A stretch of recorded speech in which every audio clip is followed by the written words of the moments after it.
লাদাখের প্যাংগং হ্রদের নীল জল যখন -20 ডিগ্রি তাপমাত্রায় পুরোপুরি জমে কাঁচের মতো শক্ত হয়ে গেছে, তখন আমাদের জিপ গাড়িটা ভারত-চীন সীমান্তের এক্কেবারে শেষ চৌকিতে এসে দাঁড়ালো। চারদিকে শুধু সাদা বরফের পাহাড়, যেখানে বাতাস এত পাতলা যে নিঃশ্বাস নিতেও কষ্ট হয়। রুদ্র তার থার্মাল জ্যাকেটের টুপিটা আরও ভালো করে টেনে নিয়ে মুখের সামনে জমে যাওয়া শ্বাস ছেড়ে বলল, কাকা, ইন্ডিয়ান আর্মির জেনারেল রাঠোর যে ম্যাপটা দিয়েছেন সেটা অনুযায়ী সেই গুপ্ত উপত্যকা তো এই দুর্গম গিরিসংকটের ঠিক ওপারেই। কিন্তু এই বরফের দেওয়াল পেরিয়ে আমরা যাব কি করে? এখানে তো কোনো রাস্তাই নেই। অরিন্দম কাকা গাড়ির সিট থেকে নামলেন। তার পায়ে বরফে হাঁটার বিশেষ বুট, হাতে সেই চিরপরিচিত ওয়াকিং স্টিক। চশমাটা ঠিক করতে করতে তিনি বললেন, রাস্তা নেই বলেই তো রহস্যটা আজও সুরক্ষিত আছে রুদ্র। মহাভারতে লেখা আছে, কুরুক্ষেত্রের যুদ্ধের পর ব্যাসদেব অশ্বত্থামার কপালের মণিটি কেড়ে নিয়ে তাকে অমরত্বের অভিশাপ দিয়েছিলেন। কিন্তু লোকশ্রুতি বলে অশ্বত্থামা তার সেই ক্ষতের যন্ত্রণা থেকে মুক্তি পেতে হিমালয়ের এক গোপন গুহায় তপস্যা করেছিলেন, যেখানে তিনি রেখে যান এক অলৌকিক পারদস্ফটিক বা অমরত্বের চাবি, যা নাকি মানবদেহের কোষের ক্ষয় পুরোপুরি থামিয়ে দিতে পারে। কাকা তার স্যাটেলাইট ট্র্যাকারটা অন করে বললেন, আর্মি ইন্টেলিজেন্সের দাবি এই উপত্যকায় ইদানিং কিছু রহস্যময় রেডিও ফ্রিকোয়েন্সি পাওয়া যাচ্ছে। তার মানে আমরা ছাড়াও অন্য কেউ এই চাবির খোঁজ পেয়ে গেছে। হৃদের জমে যাওয়া বরফের ওপর দিয়ে সাবধানে হেঁটে একটা বিশাল পাথরের খাঁজ গলে তারা যখন সেই গুপ্ত উপত্যকায় পা রাখল, তখন তাদের চোখের সামনে ভেসে উঠল এক আদিম পৃথিবী। বরফে ঢাকা উপত্যকার ঠিক মাঝখানে দাঁড়িয়ে আছে এক বিশাল প্রাচীন পাথরের তৈরি গুহামুখ, যার প্রবেশদ্বারে খোদাই করা আছে মহাভারতের যুগের এক বিশাল চক্রবুহের নকশা। রুদ্র তার ক্যামেরা অন করে চক্রবুহের ক্লোজ আপ শট নিচ্ছিল। ঠিক তখনই হঠাৎই দূর থেকে একটা স্নাইপারের গুলির শব্দ হলো। ঠাঁই! গুলিটা রুদ্রর হাতের ক্যামেরার ট্রাইপডে লেগে ওটাকে দু টুকরো করে দিল। কাকা, পজিশন নাও! রুদ্র চিৎকার করে অরিন্দম কাকাকে একটা বরফের চাঁইয়ের আড়ালে টেনে নিল। পর মুহূর্তেই গুহার চারপাশের বরফ ফুঁড়ে কালো পোশাক পরা একদল কমান্ডো বেরিয়ে এলো।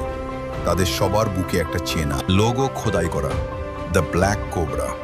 আর তাদের নেতৃত্ব দিচ্ছে স্বয়ং কর্নেল শুলজ, একজন কুখ্যাত জার্মান যুদ্ধাপরাধী ও ব্ল্যাক মার্কেট এজেন্ট, যাকে কাকা এর আগে বার্লিনে পরাস্ত করেছিলেন। শুলজ তার অটোমেটিক রাইফেলটা তাক করে ঠান্ডা গলায় বলল, long time no see professor Arindam. এই চাবির অমরত্বের ফর্মুলা দিয়ে আমরা এমন এক সুপার সোলজার আর্মি তৈরি করব যা বিশ্ব জয় করবে। চুপচাপ চক্রবুহের কোডটা ডিকোড করে দিন, নইলে এই লাদাখের বরফই হবে আপনাদের শেষ বিছানা। অরিন্দম কাকা বরফের আড়াল থেকে শান্তভাবে উঠে দাঁড়ালেন। তার মুখে কোনো ভয়ের চিহ্ন নেই। তিনি বললেন, শুলজ, ব্যাসদেবের অভিশাপের গভীরতা মাপার ক্ষমতা তোমার নেই। এই চক্রবুহের মেকানিজম যে ভুলভাবে ছোঁয়াচে করবে, সে চিরকালের জন্য এই গুহায় বন্দী হয়ে যাবে। ওসব রূপকথা বাচ্চাদের শোনাবেন প্রফেসর, বলে শুলজ নিজেই এগিয়ে গিয়ে গুহার দরজার মাঝখানে থাকা পাথরের মণিটা ধরে এক ঝটকায় ডান দিকে ঘুরিয়ে দিল। আর ঠিক সেই মুহূর্তেই ঘটল এক ভয়ঙ্কর কাণ্ড। ভুল কোড দেওয়ার সাথে সাথেই গুহার ভেতরে থাকা এক প্রাচীন হাইড্রোলিক মেকানিজম অ্যাক্টিভেট হয়ে গেল। পুরো পাহাড়টা এক বিকট আওয়াজে কাঁপতে শুরু করল। গুহার ছাদ থেকে টন টন ভারী বরফের চাই আর পাথর হুড়মুড় করে নিচে পড়তে লাগল। এক ভয়ঙ্কর কৃত্রিম তুষারধস বা অ্যাভালাঞ্চ শুরু হয়ে গেল।